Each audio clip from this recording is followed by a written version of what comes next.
Kalau korang rasa depressed pasal kehidupan korang, korang kena fikir pasal aku, yang kalau aku kahwin kat Malaysia ni, aku dah tak ada masa depan. Anak aku tak akan ada masa depan yang elok. Sekarang ni aku tengah menghadapi satu situasi yang agak depressed sikit. Not the greatest to be honest. Sebab apa? Aku bukan warga negara. Dan aku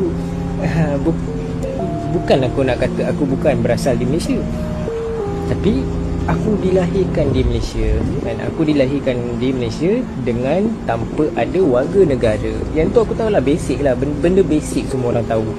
Jika mak ayah bukan warga negara, aku tak akan dapat warga negara. Tetapi itulah, aku dah umur 24 tahun.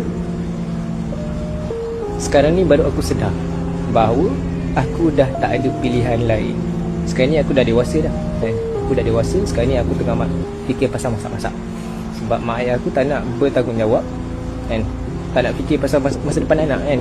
So aku bukan nak salahkan ibu dan bapa aku, sebabkan itu adalah takdir Allah yang tetapkan, kan? So benda dah jadi, tak boleh nak cakap apa.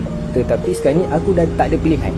Kalau korang rasa depressed pasal kehidupan korang, korang kena fikir pasal aku, yang kalau aku kahwin kat Malaysia ni, aku dah tak ada masa depan. Anak aku tak akan ada masa depan yang elok. Dan aku memang tak boleh nak kahwin. So kalau korang rasa korang tengah depressed, fikirkan pasal aku. Sebab aku memang tak boleh nak kahwin.